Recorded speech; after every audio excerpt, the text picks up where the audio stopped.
கொஞ்சம் நில்லுங்க. எங்க போறீங்க? ஏதோ அபி சொன்னதுனால போலீஸ் வேணா உங்களை விட்டுட்டு போயிருக்கலாம். அதுக்காக நாங்க உங்களை மன்னிச்சு விட்டுருவோம் மட்டும் நினைக்காதீங்க. சட்டம் உங்களை தண்டிச்சாலும் தண்டிக்கலனாலும் நீங்க குற்றவாளி தான். எங்க அபியோட நல்ல மனசால நீங்க ஜெயிலுக்கு போகாம தப்பிச்சிட்டீங்க. அதுக்காக நீங்க திருடி இல்லைன்னு ஆயிடுமா? உங்களை அம்மான்னு சொல்லவே வெக்கமா இருக்கு. உங்க பொண்ணு வீட்லயே திருட பாத்திருக்கீங்களே. சரி, நடந்தது என்னமோ நடந்து போச்சு, அதை விடுங்க.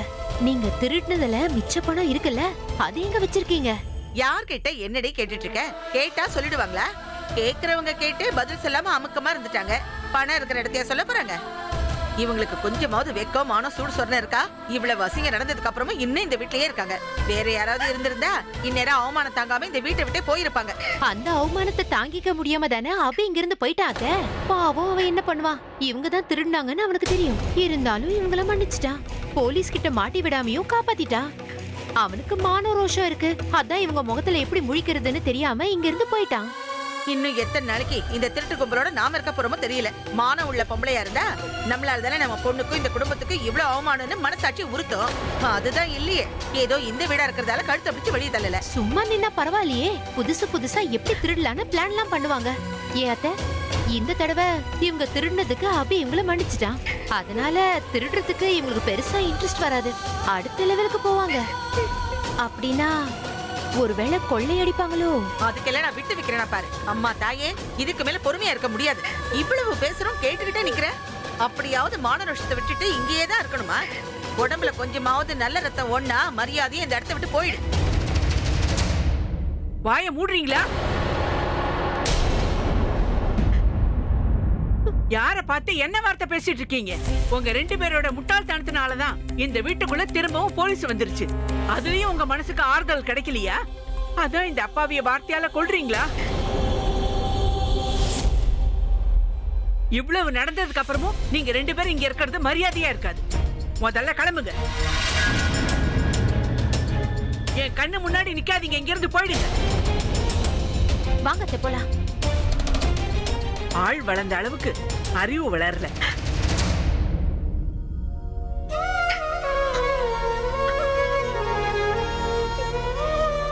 அவங்க பேசினத தப்பா எடுத்துக்காத.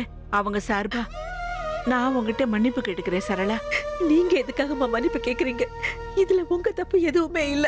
இத்தனை நாளா உங்களுக்கு கஷ்டம் கொடுத்ததுக்கு நான் தான் உங்ககிட்ட மன்னிப்பு கேட்கணும்.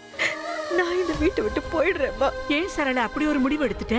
நாங்க நம்புறோம் நீ அந்த தப்ப பண்ணிருக்கவே மாட்ட. நாங்க எல்லாரும் உனக்கு துணையா இருக்கோம் சரளா. இல்லம்மா, இதுக்கு மேல என்னால இங்க இருக்க முடியாது. என்ன போக விடுங்க. இது உன்னோட வீடு சரளா. உனக்கு இங்க எல்லா உரிமையும் இருக்கு. நீ எங்கேயும் போக கூடாது. என் மேல நீங்க எவ்வளவு அன்பு வச்சிருக்கீங்க, எவ்வளவு மரியாதை வச்சிருக்கீங்கன்னு எனக்கு நல்லாவே புரியுது. உங்களை எதிர்த்து பேசுறேன் நினைக்காதீங்க. தயவு செஞ்சு என்ன போக விடுங்க. இதுக்கு மேல என்னால இங்க இருக்க முடியாது. என்ன புரிஞ்சுக்கோங்கம்மா. எனக்கு மட்டும் ஏன் இப்படி எல்லாம் நடக்குது? என் மேல விரோதனா என்ன வேணாலும் பண்ணட்டும். ஆனா என் அம்மா என்ன பாவம் பண்ணாங்க? என் கண்ணு முன்னாடியே என் அம்மாவை அவமானப்படுத்தும் போது என்னால எதுவும் பண்ண முடியாம போயிடுச்சு. இவங்க வாழ்க்கை முழுக்க கஷ்டப்பட்டாலும் இவ்வளவு பணத்தை பார்க்க முடியாது. அதனாலதான் இந்த பணத்தை திருடி இருக்காங்க. இந்த பணத்தை நிச்சயம் அவங்க தான் திருடி இருக்கணும்.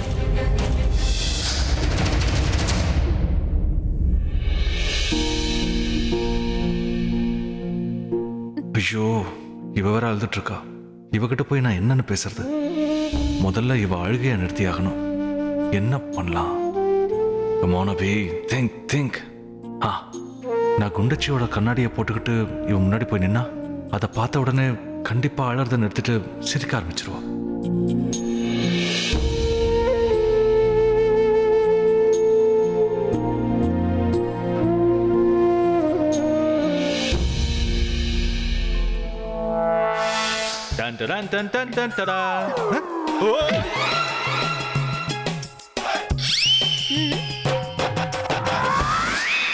வேண்டாப்பா, சிரிப்புக்கு பதிலாக கோவம் வந்துருச்சுன்னா தேவையில்லாத ரிஸ்க்.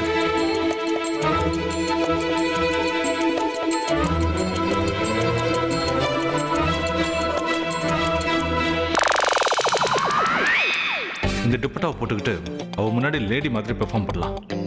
ஏண்டா பழைய சினிமா டெக்னிக்லாம் யூஸ் பண்ற? இதெல்லாம் சுத்தமா ஒர்க் அவுட்டே ஆகாது. இவளை சிரிக்க வைக்கிறதுக்கு வேற என்னதான் பண்றது? எஸ், சிரிக்க வைக்கிறதுக்கு முன்னாடி இவன் மூட நார்மல் கண்டிஷனுக்கு கொண்டு வரணும். என்ன திட்ட ஆரம்பிச்சான்னா கண்டிப்பா இவன் நார்மல் ஆயிடுவான். Come on, Abhi.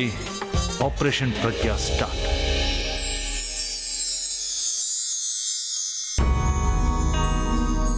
நல்லா திட்டினதுக்கு அப்புறம் இவ என் மேல எடுத்துக்கிற கேர் இருக்கே, அந்த ஃபீலை அடிச்சுக்கவே முடியாது.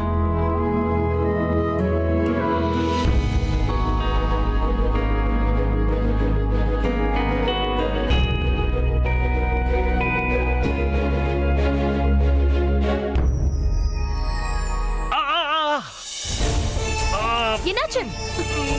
காட்டுங்க காட்டுங்க. என்னங்க விரலை இப்படி வெட்டிட்டு இருக்கீங்க? கிட்டாரை ஏன் எடுத்தீங்க? இந்த நேரத்துல யாராவது கிட்டார் வாசிப்பாங்களா? எப்ப என்ன பண்ணணும்னு உங்களுக்கு தெரியாது. இல்லனா பேசாதீங்க. நீங்க வாயை திறக்க கூடாது. என்ன பண்ணி வச்சிருக்கீங்க? ஃபர்ஸ்ட் எய்ட் பாக்ஸ் எங்க இருக்கு? ஃபர்ஸ்ட் எய்ட் பாக்ஸ் எங்க இருக்குன்னு கேக்குறேன்ல. நீ தானே என்ன வாய் திறக்க கூடாதுன்னு சொன்ன. உங்கள ராபின் ராபின் உட்காருங்க. இங்க உட்காருங்க.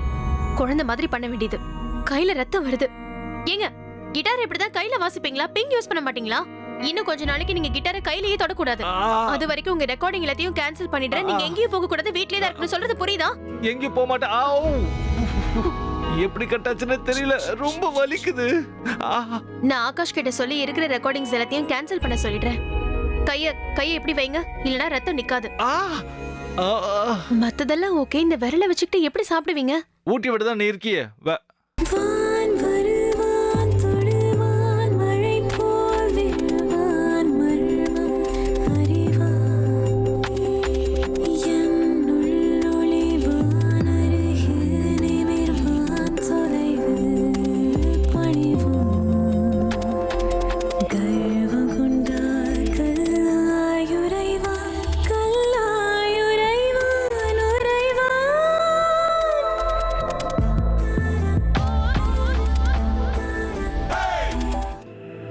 பேசாதீங்க.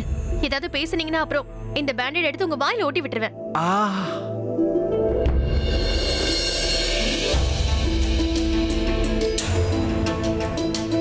இப்ப வலிக்குதா?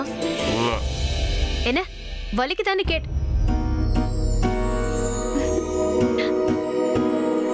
என்னது இது? ஜோக்கர் மாதிரி இருக்கீங்க. Joker return.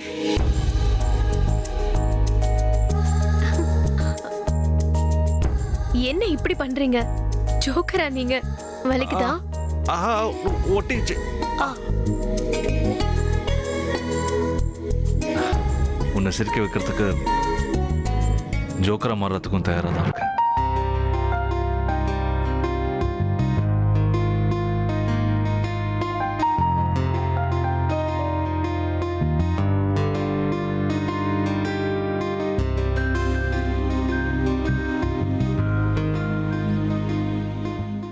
நீ ஏன் இவ்வளவு சோகமா இருக்க? எதுக்காக அழுதுட்டு இருக்க? உனக்கும் தெரியும், எனக்கும் தெரியும். சரளா ஆண்டி கண்டிப்பா அந்த பணத்தை எடுத்துருக்க மாட்டாங்க. ஆனா பணம் திருட்டு போனது உண்மை. நம்ம 2 பேரும் சேர்ந்து அந்த பணத்தை திருடினவங்களை கண்டுபிடிச்சே ஆகணும். அப்பதான் அம்மா மேல விழுந்த பழிய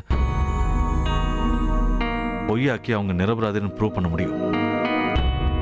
அந்த திருடனை நம்ம பிடிச்சதுக்கு அப்புறம் நீ அவனை செம்ம ஃப்ளோல திட்டு. வேணும்னா மனசுல என்ன நினைச்சுக்கோ, ஓகே?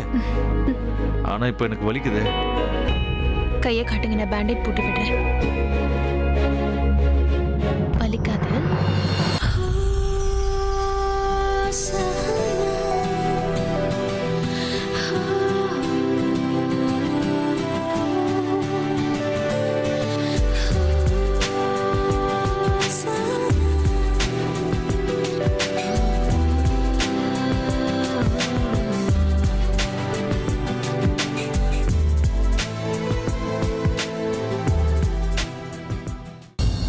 தனு மேடம் சார், அவங்க ஃபர்ஸ்ட் ஷாப்பிங்க்கு போனாங்க.